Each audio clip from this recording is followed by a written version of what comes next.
Hey everyone, welcome back. So in today's video, I just want to take you through my current makeup collection as it stands. It is the first day of December. As I've purchased my Black Friday deal items, those things will trickle in, but they will be pretty new to my collection, so they won't be included because some of them have not been received yet. So this is just my current makeup collection as it stands. I will take you through all of my complexion products first. Okay, to start off, I will do my primer category in my complexion makeup. I only have two. I have the Give Beauty Face Oil and the Danessa Myricks Yummy Skin Blurring Balm Powder in Universal Radiant. I don't necessarily think, for me personally, primers are necessary, but I do like them to give a certain effect for whatever result I'm looking for in my makeup look. So I will keep both of these. I do use the Give Beauty Face Oil either as a priming step or as a skincare step in my routine, or even as like a body oil. And this is almost all gone, so I'll definitely keep it. And then this is relatively new to me. Again, this is the Universal Radiant Blurring Balm Powder from Danessa Myricks. I do enjoy this product. I think it's got a variety of uses for me, and I really have grown to like this. This is a mini though. I purchased this in like a little Danessa Myricks set that Sephora was selling. So yeah, these are my two primers. So these are all of my foundations. It's a combination of skin tints, actual foundation products. To be honest, I don't need this many foundations. I will definitely be getting rid of some today because I can see a few that I just definitely don't vibe with anymore, and they don't suit my needs as a dry skin individual. So I'll start with my oldest foundation product first. I have my Beauty Blender Skin Tints. I adore these products. I love the way they look on my skin. They're very good for my dry skin. They have decent coverage for something considered a skin tint. I have two shades because one is my winter shade and one is my summer shade. And sometimes I like to use these as mix-ins for other products or to mix them together to create my current skin tone. So yeah, these are definitely keeps. Next, I have my About Face, the Performer Skin Focused Foundation. This I've had for quite a while and I still haven't developed a strong opinion on, and I feel like I haven't had a strong opinion on it because the shade is just, it doesn't suit me. It's a bit too orangey yellow or like bright leaning on my skin, and I feel like I'm very like subdued at times, especially when I try to match it to my neck. And so the fact that the shade match isn't ideal, I still haven't figured out if I really like this product. It's definitely been affecting my view, so this product is likely to leave my collection. Next, I have the NARS Light Reflecting Foundation. I love this product. It's really good for drier skin types. It leaves a glowy finish. It offers decent coverage. It reminds me of my Beauty Blender skin tint, so that's why I like it. It is very lightweight on the skin, like in terms of its consistency and formula. It's so lightweight on the skin and I really love this, so I'm definitely keeping. Next, I have my Haus Labs Triclone Skin Tech Foundation. I do enjoy this product as well. It's definitely not a favorite, but it's like really nice. It offers nice coverage. It does remind me of the NARS, but I do prefer the NARS. I will keep this because I love the skin tone match. It's so nice. The shade match was really great for me. And yeah, it's still a lovely product, so I'll definitely keep it. Next, I have the Danessa Myricks Yummy Skin Serum Skin Tint. I did film a first impressions on this product, and then I used it a few times thereafter. I don't think I like this product. I think I had high expectations of this because of all the hype surrounding it, and now I just don't think it's anywhere close to how much I praise these products, you know? So this one will leave my collection. Next, I have my Kosas BB Burst Tinted Gel Cream. I also did a first impressions on this product. I love this product. It's lovely on the skin. It's really nice, surprisingly. It offers such a great amount of hydration for drier skin types. It doesn't have a lot of coverage, but I still love it, so keeping that. Then I have my Estee Lauder Double Wear foundation. I don't like this product. This is definitely not necessarily suited for dry skin types. This consistency of this though is so lovely. It's so thin on the skin, it's so lightweight. The formula is beautiful in terms of that, but this just doesn't suit my dry skin. It's still a lovely product. It offers great coverage, but the finish is very flat and matte, and for me, I don't like that look on my skin, so it will definitely not stay in my collection. Are ones that will be given away to friends and family, because they just don't suit my needs right now. Sorry, I forgot to talk about my Salt New York Sneaky Balm complexion products. So these are the Sneaky Balm Hydrating Skin Tints. This is the shade N09, and then I also have like a color correcting shade called Olive Green. I love the both of these. They're very useful to me. The skin tint from Salt New York is lovely. I wear it almost every day since I've received it, or since I purchased it, sorry. And I love this one to color correct any of my complexion products that lean a bit too orange. So yeah, these are also staying in my collection. So these are my concealers. I do have a lot of concealers, to be honest. However, I will say I've learned about myself this year. I have a preference for concealers. I actually don't think foundations are ideal for me in terms of like how functional it is, because I think concealers for my lifestyle can cater to being very multitasking, I suppose. Like there's just more uses for it. So going forward, when I make purchases for my complexion category, concealers will be what I focus on, no foundations. So let's start with my oldest concealer product.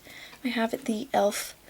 Color Correcting Putty Concealer, or sorry, Putty Color Correcting Eye Brightener. This product I've had for quite some time. I've been getting a good amount of use of it. I do like it, but I don't think it's necessary. I purchased this because I wanted to try a color correcting shade for my under eyes. It does definitely color correct, but at the same time I realized I can just do just fine with a concealer shade that offers some brightness. So this I will probably let go of, because I don't find it a necessary step in my in my routine. So next I have my Tower 28 All Over Serum Swipe Concealer. If you cannot tell, I've been using this product quite a lot. This is one of my favorite concealers I've ever tried. I love it, so I'm keeping it and I will use it up. This offers amazing coverage. It's medium coverage, but depending on how you use it and like what tool you use with it, you can definitely sheer it out or you can build it up, and I just think it's so lovely, so I love this one. Next I have my NARS Radiant Creamy Concealer. I love this product. The consistency and texture and formula is very thin on the skin, but it still offers such a great amount of coverage, so I love the NARS concealer. Next I have the Estee Lauder Double Wear Concealer.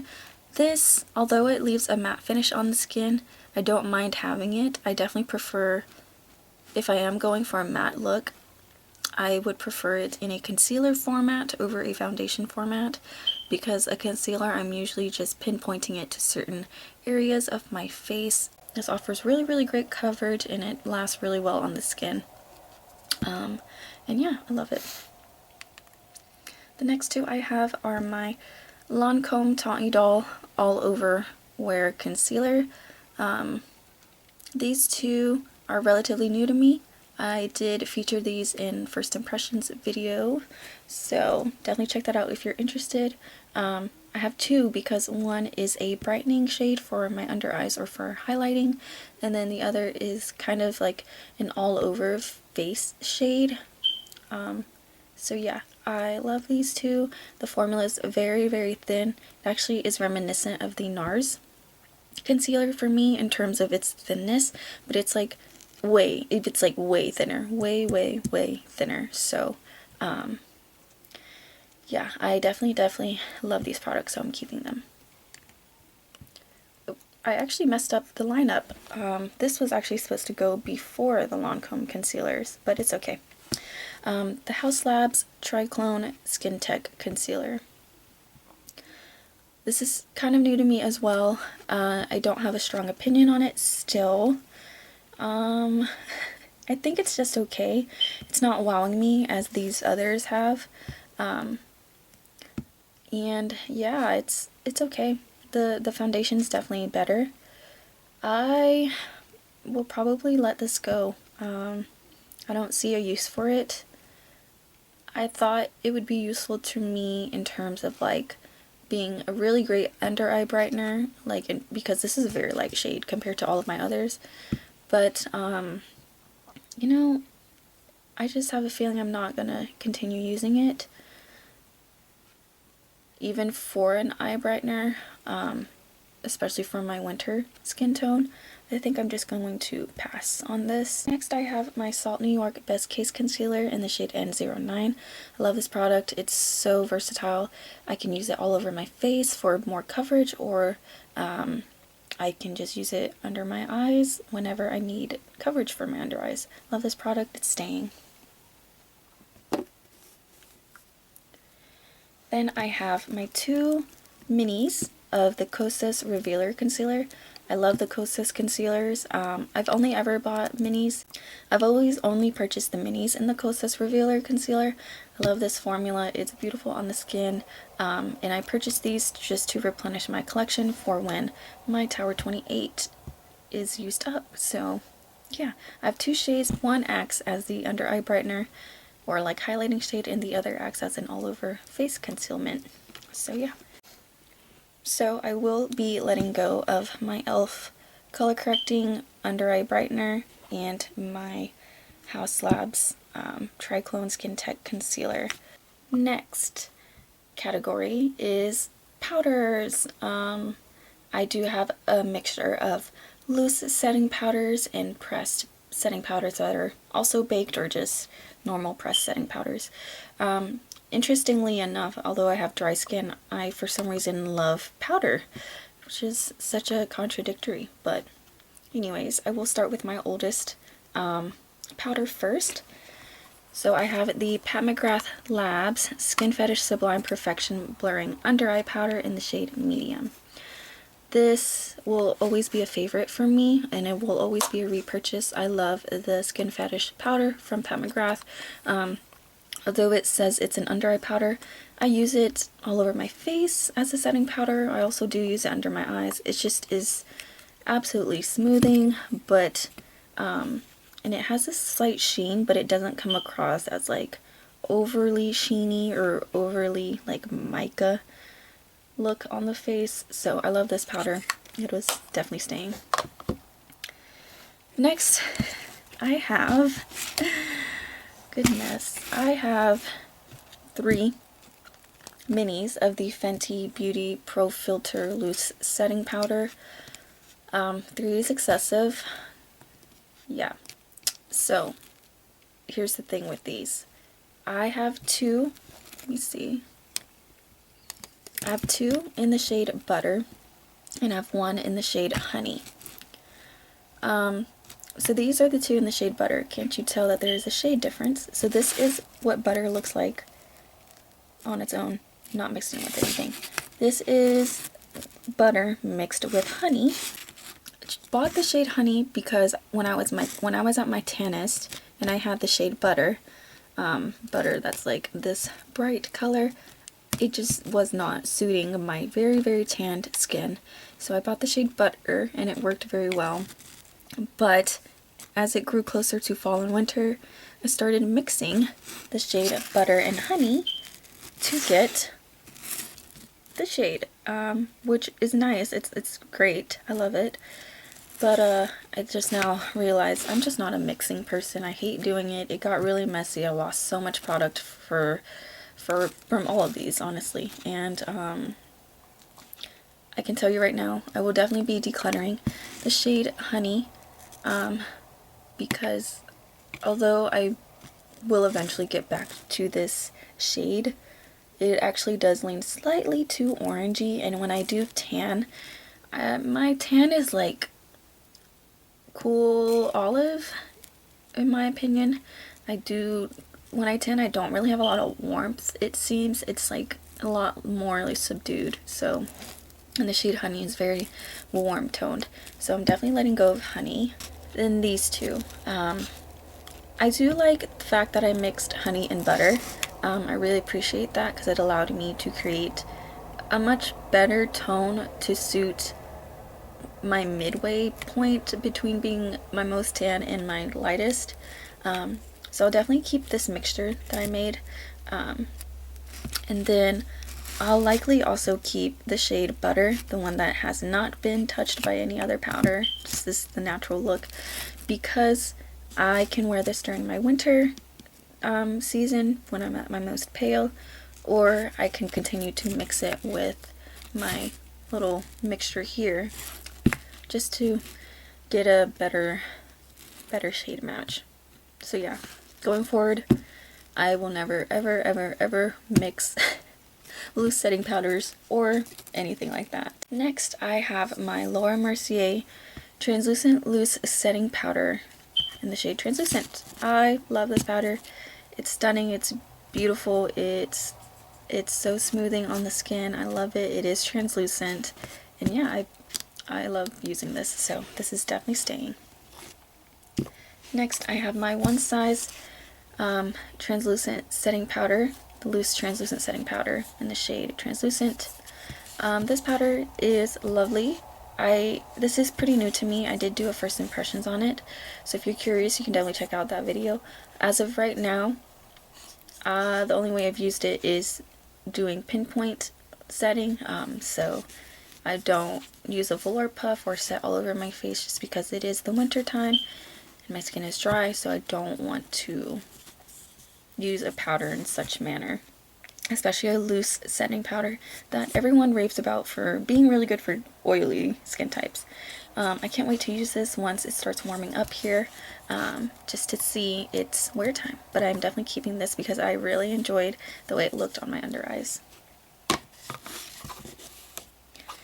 Next, I have my LYS Triple Fix Translucent Setting Powder. It is translucent, but it is the shade Resilience. I love this powder so much. It's so pretty on the skin. I have no bad things to say. I love this. It smooths the skin out, but it also mattifies, but doesn't overly mattify my dry skin. And it's just a pressed setting powder, and I love it. Definitely staying. Next, I have a mini of the Kosas Cloud set in the shade Pillowy. This was also featured in a video of my first impressions. This does remind me of the Pat McGrath powder. Don't necessarily need the both of them. I've always wanted to try this cloud set powder from Kosas, so I'm definitely keeping it. And you know, this is small enough to be like a purse powder or something along those lines. And yeah, so far I've enjoyed this product. It's thin on the skin, it's lightweight, it sets, but it doesn't look overly drying on my skin. So yeah. The only powder so far that I will be decluttering is the Fenty Beauty Pro Filter in the shade Honey 05. It's too deep for me, and I just don't have any more uses for it. Lastly, for just complexion products, not necessarily color cosmetics, my setting sprays. These are the 4 that I own at the moment. So yeah, we'll just start from the oldest. This is my Urban Decay All Nighter matte setting spray. I do enjoy this product as a mattifying step, especially because there are lots of days where I just put on my liquid or cream products and I don't use powder to set my face. This is really nice to offer some mattification. However, I'm realizing more and more I actually prefer the LYS Natural Finish Skin Loyalty Makeup Setting Spray to do what the Urban Decay does. So yeah, I don't need 2 mattifying setting sprays. So to be honest, I love LYS. Ever since I did a video on makeup artist owned brands, I learned a lot about LYS and I just appreciate them more now that I know more about them. So I will be letting go of my Urban Decay matte setting spray, my Sephora makeup setting spray 12-hour wear transfer proof dewy finish setting spray. This is really nice. It sets, but it offers a glow, and I love a glow. And this feels pretty light. I'm almost done with it. But yeah, I'll just keep this until I use it up. Next, I have the Charlotte Tilbury Airbrush Flawless Finish Setting Spray. Whatever. I've used this product up many times. It is a setting spray I go back to all the time. It sets, but it doesn't dry my skin. It's alcohol free. My preference for setting sprays is to be alcohol free because I have dry skin. I don't need more alcohol or any drying ingredient on my skin. And then yes, the LYS I am going to keep because it's alcohol free, but it also mattifies. This is the most mattifying out of the 3 that I am keeping. Now I will be decluttering the Urban Decay All Nighter Matte Setting Spray.